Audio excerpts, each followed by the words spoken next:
I was in Washington State for 77 years.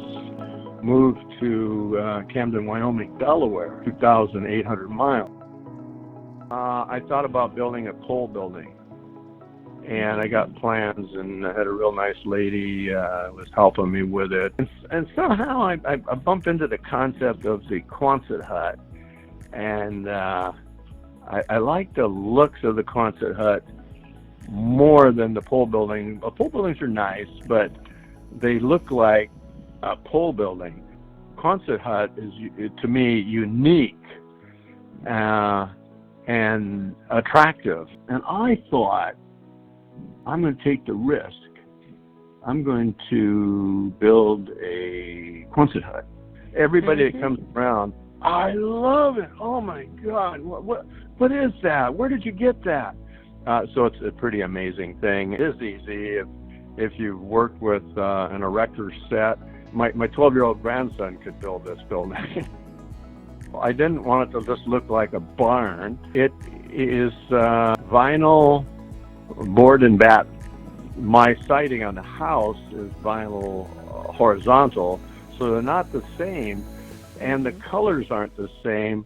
I didn't want it to look like I was trying to match it, and I missed it, but they're coordinated. When you drive in here, they look nice. We sacrificed, maybe 27 inches on the end wall, but we gave it that recessed look on the front.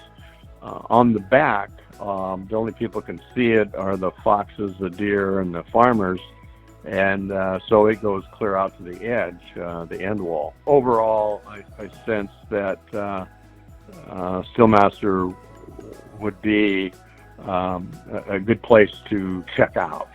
And Mr. Noah Taylor, easy to describe as being a phenomenal guy. I get it when he may want to give me all kinds of service and promises and help when he's trying to get my check and my order, but I also get it when he already has my check, and he's still giving me good advice and service and help, and has an attitude that just is really good, customer-oriented. Excellent. And I am a hypercritical person. I evaluate things as we go along, and the product was proved to be to meet my expectations or exceed my expectations.